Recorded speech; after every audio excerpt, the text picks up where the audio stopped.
There is a moment in every life where time becomes a mirror. A word is spoken, tomorrow. And yet the wise ask, why tomorrow? What is so lacking in this day, in this breath, that change must be postponed? When we defer to the future, we are in truth retreating from the present. We give our power away to a moment that does not yet exist. In doing so, we miss the invitation that exists now, in this heartbeat, in this silence between thoughts.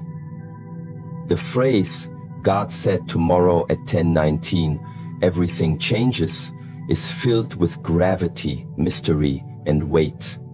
It implies destiny, it implies authority, it implies a moment that has been set apart, sanctified. But what if the sacredness is not in the time, but in the attention we bring to it? What if what truly matters is not that change is ordained to occur at 10:19 tomorrow, but that one is awake enough to receive it, prepared enough to inhabit it, and empty enough to be filled by it? So many live in the space between now and later. They dream in future tense, they suffer in memory, and in between, the present dies a quiet death.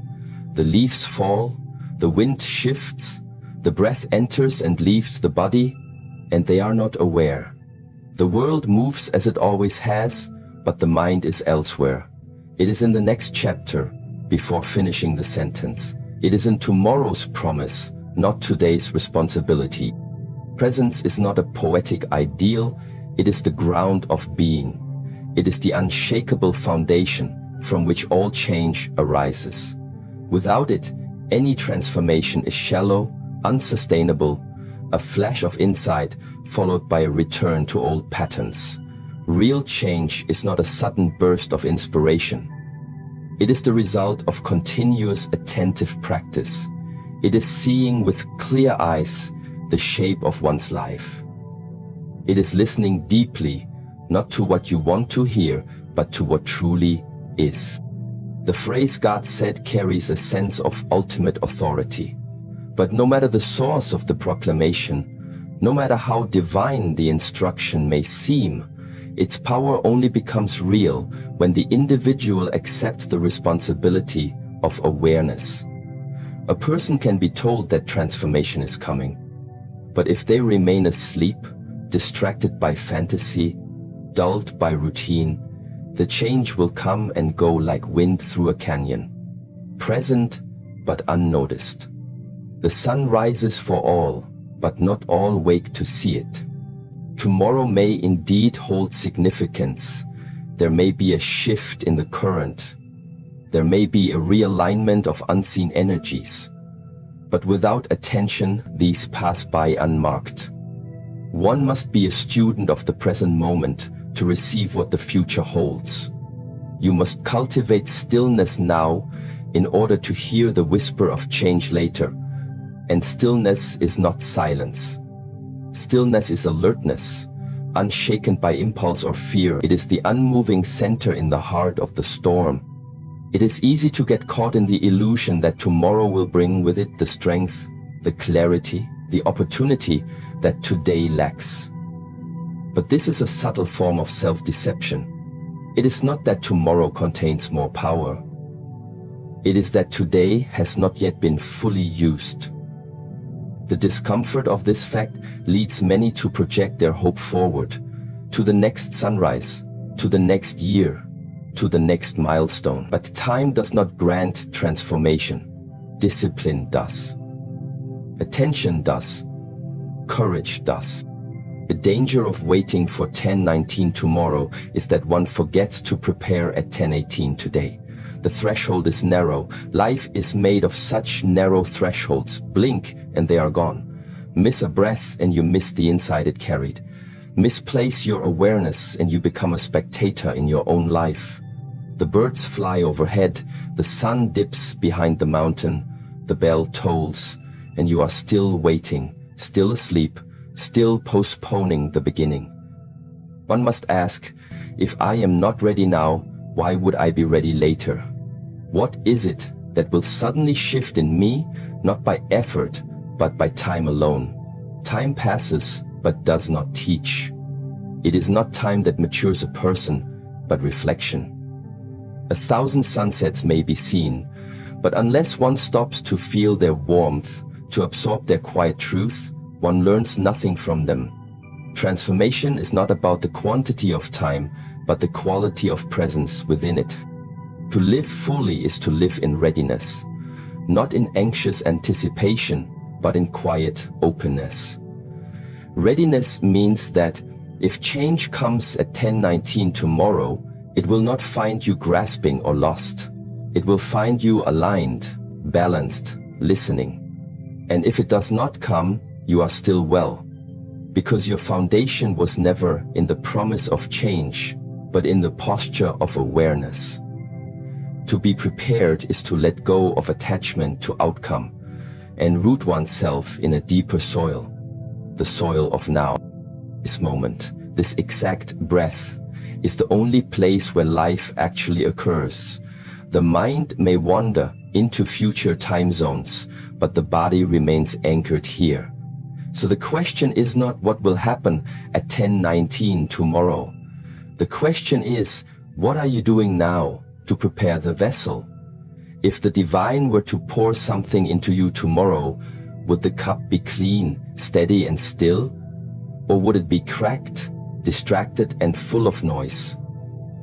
There is a discipline to presence. It is not a passive state. It must be cultivated like a garden, with daily tending. It must be fed with silence, pruned with awareness and guarded from weeds of thought and distraction. To be present is to be at peace with the unfinished, to rest in the space before the answer arrives, and to resist the pull of constant stimulation. This kind of presence cannot be purchased. It cannot be faked. It reveals itself in how one walks, listens, breathes. You may sit in meditation and still not be present.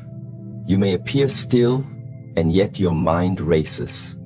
Presence is not appearance, it is essence. It is the quality of attention you bring to each action, whether sweeping the floor, tying your shoes, or saying goodbye to a friend.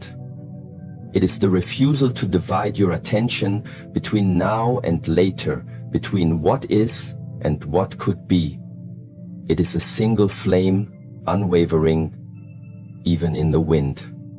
So when the voice says, tomorrow at 10:19, everything changes, let it not lull you into waiting. Let it awaken you to what remains unfinished in this moment. Use the time you are given not to fantasize, but to prepare. Strengthen the spine, soften the gaze. Breathe deeply, as if this breath is the last one before the great unfolding. That is the way of readiness. That is the way of those who live in alignment with the eternal. The wise do not seek to control the timing of change. They seek to become worthy of it.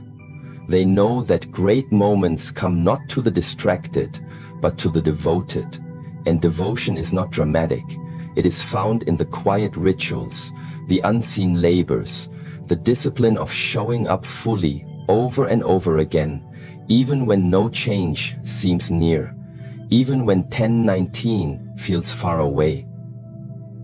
For the truth is this: the moment of change is not when the world shifts, but when your perception of the world shifts. That is the real transformation. The world may look the same to others, but you now see differently. You now act from a deeper place. That shift in consciousness is what allows real change to take root. Without that, change is only temporary, a wave without a tide. Therefore, the question is not whether 10:19 will come. The question is, will you be awake when it does? Will you be clear enough to recognize it, still enough to receive it, empty enough to be filled? Or will it come and pass like the wind? Another missed opportunity, another unopened door. This moment, right now, is the preparation for what is to come. How you sit, how you listen, how you breathe, These are not small things. They are everything. They are the temple in which the sacred descends. They are the canvas upon which the divine paints. If you wait for the masterpiece to appear without preparing the canvas, the brush will find no home. Be here, not in name, but in substance. Let your senses awaken. Let your thoughts settle. Let your heart become quiet enough to hear the soft steps of transformation as it approaches. Not because tomorrow is guaranteed, but because now is the only promise life has ever made. So when you hear that tomorrow at 10:19 everything changes, remember, the future begins in the present. Do not wait. Begin now. Begin here.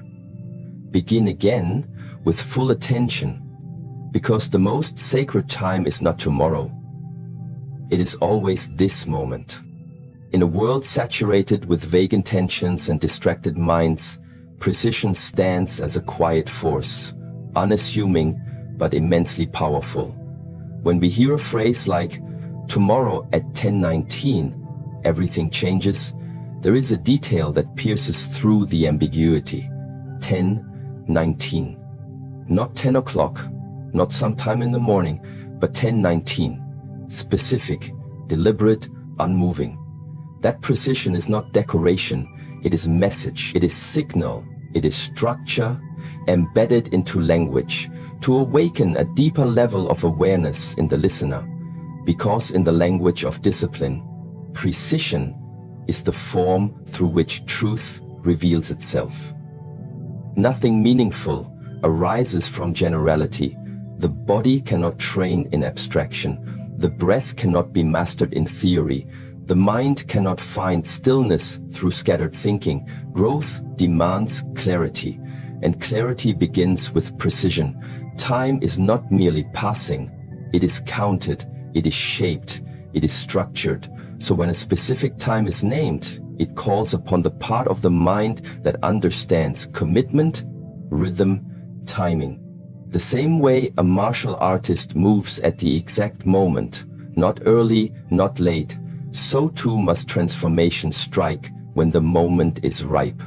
Precision reveals readiness. When one lives without discipline, time becomes an ocean without shore. Hours dissolve into each other. Days become weeks, unnoticed. Life becomes reactive, not intentional. But those who train, who listen, who observe closely, they know the value of a moment. They know what it means to place attention on one breath. They know that to move at the wrong time or speak without timing is to lose harmony. In that way, even the smallest measure of time, such as 10:19, can become sacred. Not because of its number, but because of the awareness it demands. To understand the nature of change, one must understand timing. Not just cosmic timing, but personal timing. There are seasons in the self, as there are seasons in the world. But the difference between drifting through them and moving with them lies in perception. One must develop the sensitivity to recognize the precise moment when something is no longer serving and the exact moment to release it. One must know when to strike, when to be still, when to breathe in, and when to let go. Precision is not rigidity, it is refinement. It is the art of moving in alignment with life's deeper rhythm. There is something powerful in assigning a specific time to change. It creates focus. It demands preparation. It sets a countdown not to create fear or tension, but to sharpen the blade of awareness. When you know that something significant will happen at a precise moment, your mind begins to orient around it. You become more alert, more intentional. The distractions that once claimed your attention fall away, because the moment ahead has weight. And in that process you begin to awaken. Not later, But now, specificity is also an invitation to show respect. The person who says, "I will begin meditating tomorrow," may or may not begin. But the one who says, "At 5:30 tomorrow morning I will sit," is already aligning their energy with that act. The time is chosen, the decision is anchored, the will is engaged. There is a kind of honor in precision. It does not allow the self to hide in vagueness. It asks, "Are you truly ready? If so, declare it. Set the time, make the moment, then prepare." There is a deeper lesson hidden in the precision of 1019. It is this, that transformation is not abstract. It is not some mystical, ungraspable wave that washes over you when the stars align. It is grounded. It is real. It takes place in time. It takes place in action. And to enter it, one must be attentive not just to the general idea of growth, but to the daily rituals, the exact practices, the small timed efforts that build strength. A blade does not sharpen itself with broad strokes. It sharpens on the edge of refinement, contact, pressure, and consistency. One must understand that precision is a teacher. It does not accept approximation. It requires that you know where your hand is, where your gaze rests, how many steps you've taken, how many remain. It requires awareness of breath, of posture, of emotion. It leaves no room for wandering minds or unfocused hearts. And so when someone says that at 1019 everything changes, it is not just a statement of time. It is a challenge. Will you be ready at the minute? Or will you miss it because you assumed you had more time? The truth is, most people do not miss transformation because it never came. They miss it because they were not precise enough in their living to recognize it. They were not awake at the hour it arrived. They were not looking when the moment opened. They were not listening when the bell rang. The opportunity passed not because it was hidden, but because they were not in alignment with its timing. This is the quiet price of imprecision. Missed moments, unrealized growth, silent regrets. Our rejection taught us the bias by tempting the tumbling. There is a certain humility that grows when one begins to live with precision. You realize how much you once overlooked, how many moments you dismissed because they were not grand or dramatic. But with practice, you begin to see that the greatest shifts happen not in thunder, but in silence, not in huge leaps, but in subtle shifts, not in years, but in seconds. The one who sees that knows that 1019 is not just a number, it is a gateway, and it will open only once. And yet, there is no fear in this realization. There is only deepened attention. When you live with precision, you do not worry about missing the moment. You are already in it. You are already preparing for it, not by waiting, but by aligning your being with what it demands. You rise earlier. You move with care. You speak less and listen more. You shape your environment to reflect your inner clarity. Your room becomes cleaner. Your rituals become sharper. Your actions become quieter, but more potent. This is not just about being on time. This is about becoming someone for whom time itself begins to move differently. When you live with full presence, precision becomes a natural expression of your clarity. You are not rushed, but you are never late. You do not wait passively, but you are never anxious. You move when the time is right. Not too early, not too late. This is the rhythm of mastery. It is not about perfection, it is about alignment. 1019 may seem arbitrary to someone who is not paying attention, but to someone who lives with awareness, it is a marker of seriousness. It is an expression of a truth often forgotten, that the sacred hides in the specific.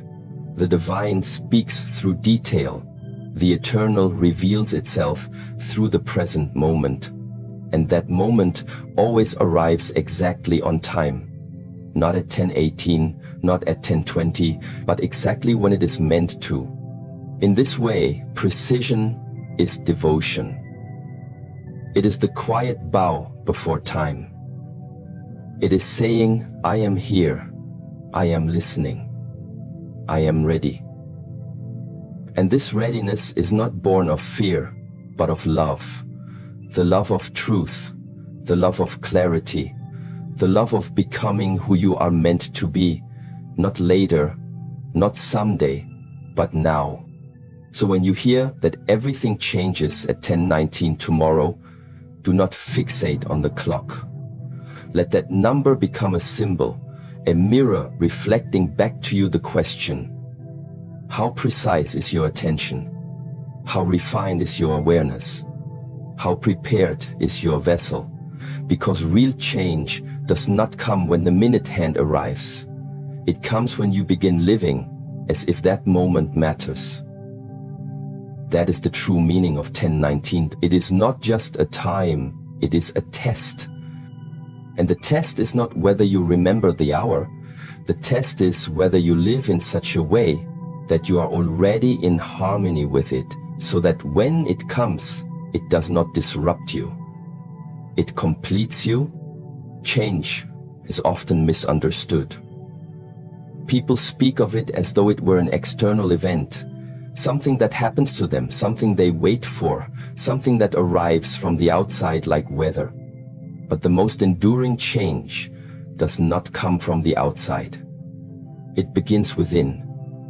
The outer world may reflect it, may mirror it, but it does not create it.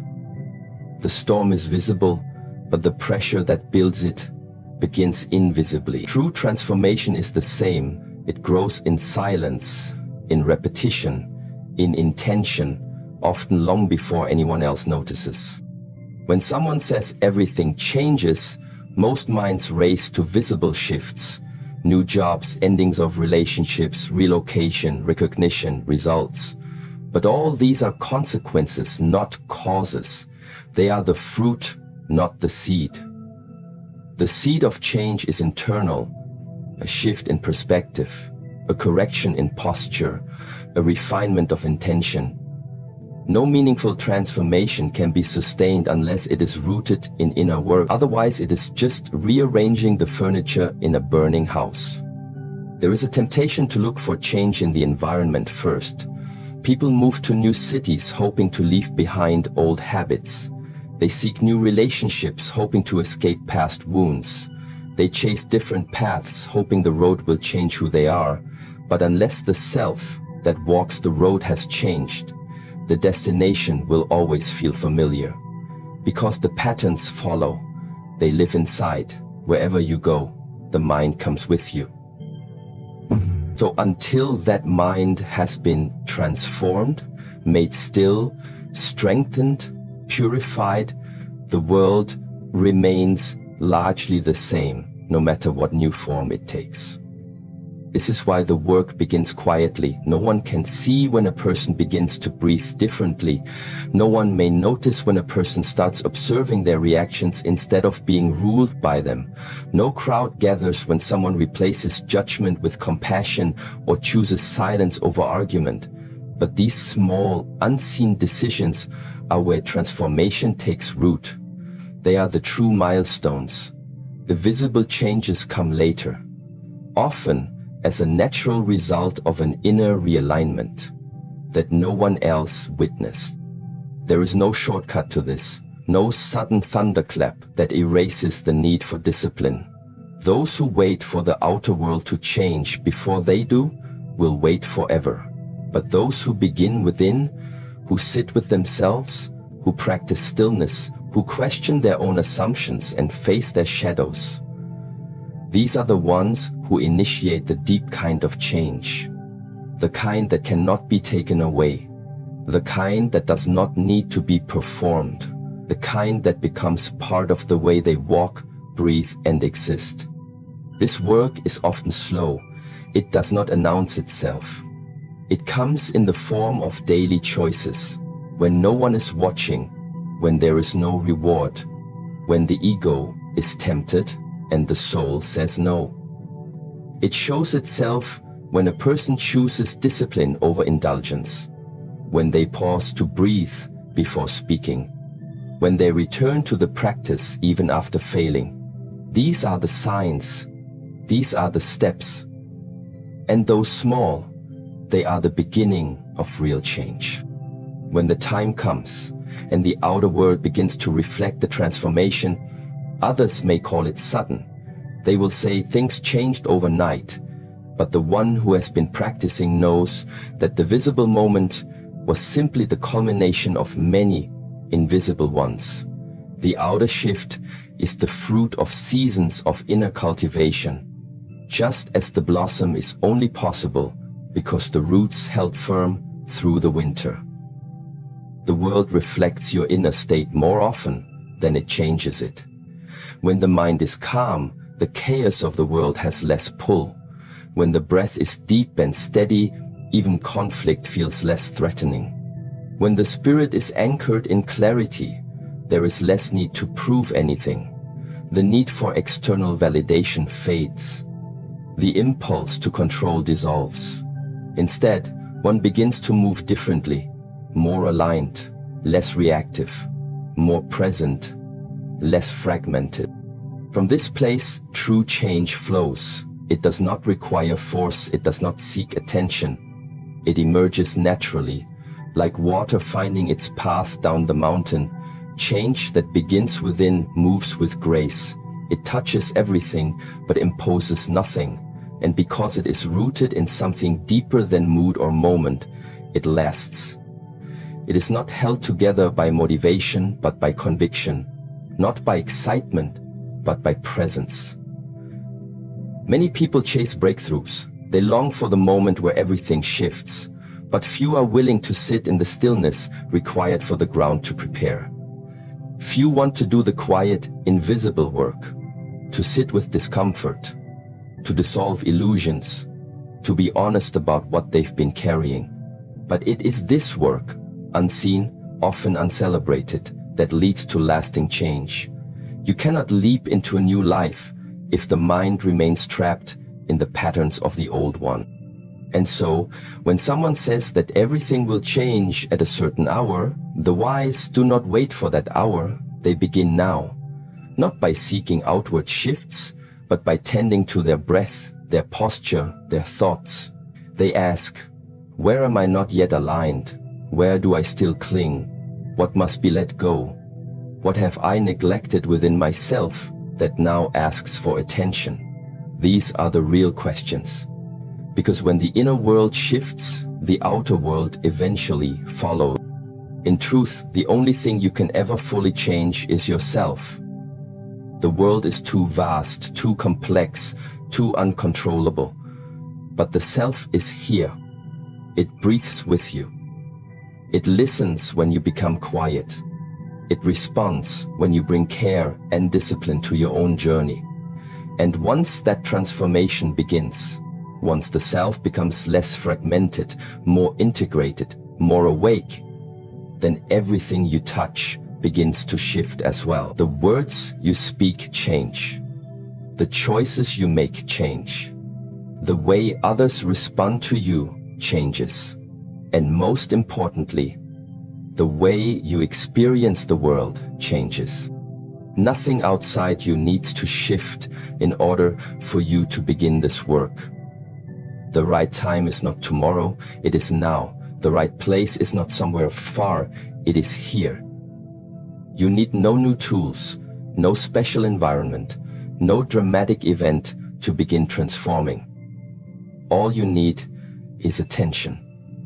All you need is the willingness to stop turning away from yourself and begin turning toward what is real within. That is the gate. That is the path. There is a quiet confidence that grows in a person who has done inner work. They no longer chase moments. They no longer wait for signs. They live with a readiness that is not rooted in anxiety, but in awareness. They know that when the outer change comes, whether at 10:19 or any other moment, it will not catch them off guard, because they are already walking in alignment with it. They have already become the person who can carry it. The outer shift is not a surprise, it is a confirmation. So, if everything is meant to change, the question is not when. The question is, have you done the work to change yourself first? Have you sat with your fears, your patterns, your resistance? Have you watched your reactions, your habits, your tendencies? Have you softened your judgments, strengthened your discipline, expanded your patience? This is the real preparation. This is the hidden foundation upon which all outer change must be built. Change that begins within is not always obvious, but it is always real. And once it begins, the rest will follow, not because you forced it, but because you became ready. The moment does not change you, you change, and the moment responds. In this way, the inner world is the true origin of transformation. The breath before the word, the silence before the music, the intention before the act.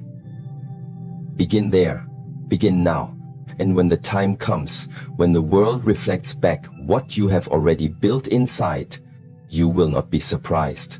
You will be prepared, because you understood all along, nothing truly changes until you do. Even when the voice of the divine speaks, it does not bypass your responsibility. No matter how loud the message, no matter how precise the instruction, no matter how sacred the promise, the truth remains.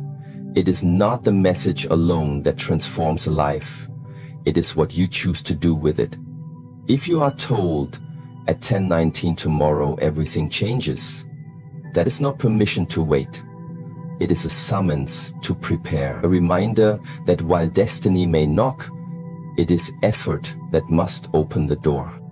People often hope for a voice from beyond, a moment of divine clarity, a sign, a turning point sent by something higher. And when it comes, they feel awe, inspiration, even comfort. But if inspiration is not followed by action, it decays into fantasy. If clarity is not grounded in effort, it disappears like mist in the sun. Revelation is only the beginning. The path still needs to be walked. The mountain still needs to be climbed. No one climbs for you. No one breathes for you. The journey is yours and yours alone. To say, God said, carries weight. It suggests the highest authority, the deepest certainty. But even the most sacred instruction changes nothing if the one who hears it remains passive. Wisdom that is not applied becomes noise. Prophecy without preparation is a missed opportunity.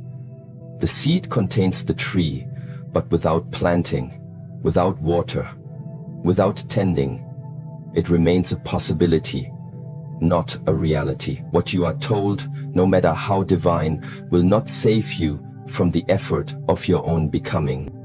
There is no substitute for your own work. You may be told the hour of change. You may be given the coordinates of your next becoming, but it is your discipline, your choices, your daily attention that turns that promise into form. The sun may rise, but your eyes must open. The bell may ring, but your body must move. To believe in change and not act is to hold a map and never walk. It is to know the way but stay seated. Those who train understand this. They do not wait for energy to arrive. They do not wait for motivation or signs. They show up. They bow to the simplicity of practice. They trust that the repetition, the effort, the sweat, the silence, all of it is preparation. So that when the moment comes, they do not flinch, they do not doubt. They are ready. Not because they were told, but because they worked for it. They have made themselves into the kind of vessel that can carry the weight of transformation. Even divine guidance must be met with earthly labor. There is a bridge between heaven and earth, and that bridge is action. It is the quiet discipline of doing the thing every day, even when it is hard, even when no one sees, even when no reward is immediate. That is the true mark of one who understands. They do not worship the message, they embody it. When you are told that everything changes at 10:19 tomorrow, the purpose is not to cause passivity. It is to call you into alignment, to test whether you will use today to become worthy of what tomorrow offers. Time is not neutral. It is a container. It holds what you bring into it. So if you carry hesitation, distraction, complaint, you will find little in tomorrow. But if you carry readiness, clarity, humility, and focus, then when the clock strikes 10:19, your whole being is tuned to receive. There is a myth in waiting, a subtle lie that says things will get better without your participation, that clarity will solve your confusion, that fate will override your neglect. But the deeper truth is, you must meet what is given to you with equal energy. If the heavens offer a new chapter, you must arrive with clean hands. If the world opens a new gate, you must have the courage to walk through it. Otherwise, even the best moment becomes another missed opportunity. Responsibility is not a burden, it is a gift. It means you are not helpless. It means the work you do matters. That your sweat, your attention, your practice, all of it has meaning. You are not just waiting for the moment. You are building yourself into the person who can hold that moment when it arrives. This is power, quiet power, not of domination, but of alignment. The power of saying, yes, I heard the call, and I moved. Action does not always need to be grand. Sometimes it is just getting up earlier. Sometimes it is putting down the phone, breathing deeper, stretching, listening more carefully, saying no to what distracts, saying yes to what disciplines. These are not dramatic acts, but they are real, and realness is the only path to sustainable change. The moment does not care about your potential. It meets you where your practice has brought you. So if the divine speaks, honor it with your actions. If the time is named, shape your hours around it. If the door is shown, begin walking toward it. Now, not with anxiety, but with attention. Not with urgency, but with devotion. Action is not always fast, but it is always deliberate. Every small movement becomes part of the larger pattern. Every choice becomes a stitch in the garment of who you are becoming. There are many who seek wisdom, but few who apply it. Many who hope, but few who build. Many who speak of purpose, but few who rise each day and live in its direction. The world does not need more people waiting. It needs more people acting, not blindly, but with depth. Not with force, but with inner clarity. That kind of action creates real change. That kind of action fulfills prophecy. The instruction is not the end. It is the invitation. The real work begins when you say yes, not with your mouth, but with your movement. It begins when you make room in your day, in your mind, in your life, not just for what is easy, but for what is needed. The divine may say, tomorrow, but the human must say, today I begin. There is a certain beauty in knowing that even the most powerful message still requires your hand to write its ending. That even destiny bows to effort. That even sacred timing waits for your participation. The clock may count down, but you decide how you show up to meet the hour. You decide how still, how strong, how open you are when the moment finds you. You are when the moment finds you. So when you hear that everything changes at 10:19, Do not waste time waiting for change to come to you. You go to it. You shape yourself. You train. You reflect. You clear the clutter from your mind. You step into each moment as if it matters, because it does. Even if nothing visible happens at that hour, you will know. Something within you has shifted, and that is enough. That is everything. Because real change does not come only when the world moves. It comes when you move. And the divine, if it is wise, will speak only to those who are prepared to act. Not later, not eventually, but now.